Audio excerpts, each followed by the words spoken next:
Yo, what's up mga guys? It's been a few days now na wala tayong update sa ating channel, Kuya Tess Fishard. So welcome ulit no, sa ating channel.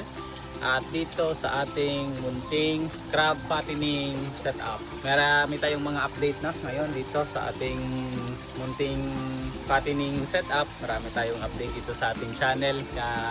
Busy kasi tayo mga gara at umattend tayo sa IDBYFU no, na summer camp. At kaninang umaga lang tayo nakauwi. So mag-update muna tayo dito ng kahit kaunti lang no? Kasi mangunguha ako ng alimango ngayong araw. Mangtatrap ako. So try kong mag video dun mamaya kung meron tayong huli yon.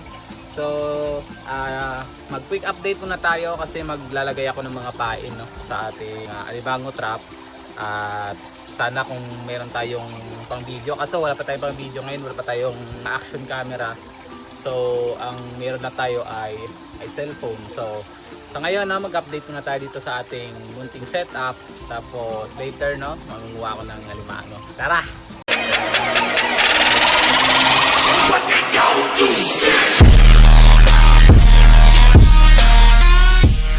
So ito na yung update ng ating unang success na molting no mga gar. Ayun na siya. Malaki-laki na siya. Tapos tuloy kumakain na yan no. Kumakain na siya. Topulino tumaba na to and ma-dispose na din. Ayan, lumaki siya mga gar. So yan ang first na ano natin no, na success molting. Tapos meron tayong pangalawa, itong mga gar. So itong pangalawa natin na molting mga gar, ganyan siya kaliit no. Ang tawag dito sa amin pag ganito kaliit ay reject yun. Tapos ito yung kanyang, yan, nag-success yung kanyang molting din. Tapos ito na siya ngayon. Ayan o. Yan, medyo magalaw lang kasi yung tubig kaya hindi masyadong nag-focus yung ating camera. Pero yan na yung resulta nitong unang molting no, natin. Ayan siya. Ayun. Kaso hindi ko na siya kayang hawakan dahil nung nakaraang gabi pa to no. Matigas na to. And pag hinawakan natin to, pwede na tayong makagat. Pagkatapos nilang mag-molt no, oras lang yung pagitan, titigas na kaagad yung kanilang shell at pwede na sila makakagat. So ito siya dati. Ayan, reject lang siya. Tapos ito na siya. Ayun. Ang iba natin mga alimango mga gar ay nakuha na no, naibili na yon noong nakaraang araw. Naibenta na natin sa 350 per kilo no, 350 pesos. Tapos ang mga natitira dito, mayroon pa tayong mga matataba na mga good size. Tapos may mga mas malalaki pa talaga no, na hindi pa tumataba sa ngayon, tulad nitong ating 420 grams na male. Hindi ko alam kung mataba na to, pero may kukuha nito no, itong mga to natitira dito. May kukuha yan sa Friday or sa Saturday no, may kukuha sa kanila. And may mga bago din tayo no, na nailagay. Nabili to nung nakaraang araw. Tapos kahapon natin to idinagdag dito sa ating system. So mga bago, tulad nitong male na 300 grams, ayan siya. Ayan. Tapos meron din tayong male na 255 grams.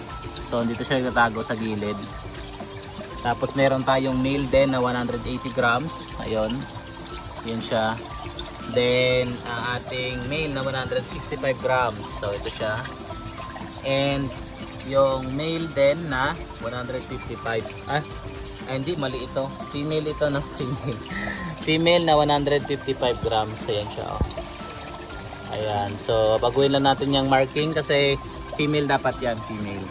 Yun. Tapos yung mga the rest yan dito, I think matataba na tong mga to. Mataba na to sila. Kasi tumagal na rin yan, matagal na rin sila.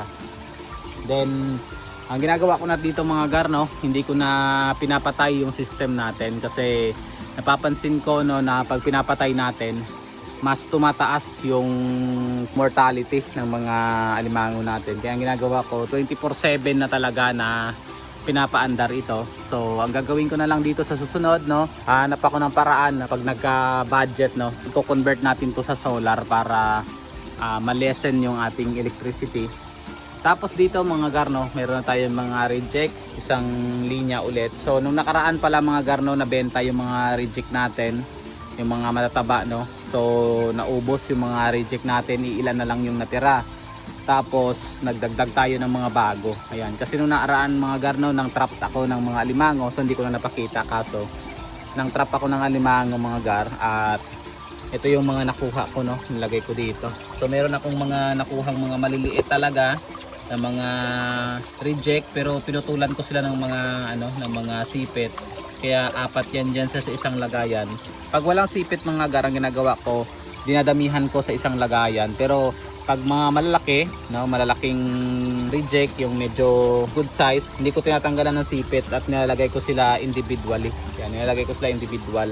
Pero pagka maliliit, no, yung parang alanganin sa pagiging reject, ang ginagawa ko, pinuputulan ko ng mga sipit, tapos nilalagay ko sila dito. Ginagawa kong apat.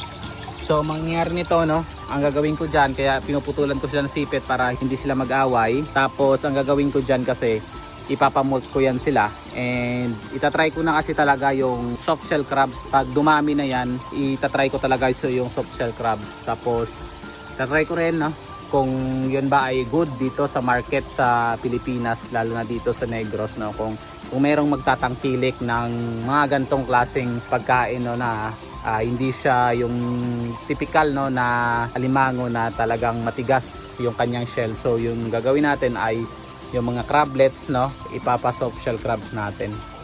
Yun yung susunod ko na napaprojectin talaga. Titignan ko kung kaya bang, no, kaya ba nating magka-profit, no, sa ganong way. Kasi medyo matagal yon, di natin alam kung kailan sila magmo-molt, no. Medyo matagal yung molting nila, lalo na kung ang ilalagay natin ay hindi pa talaga siya matataba.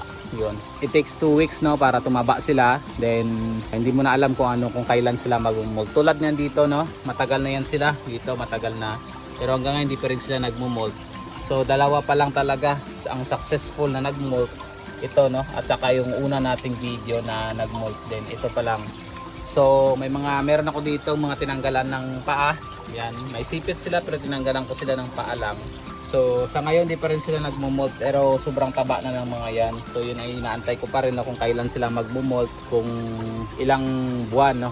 Kasi nilagay ko to sila ay April 20, no. Sa ngayon ay May 20. So isang buwan na sila mga gar. So sa loob ng isang buwan merong dalawang nag-molt at puro successful. So meron tayong bago, no, na alimango na ilalagay mamaya. Pinapaano muna natin to, pinapatanggal ng mga kinain nila na mula sa labas. Tapos mamayang hapon ay isasama na natin to sa system. Ito ay babae, no, na 240 grams ito, babae.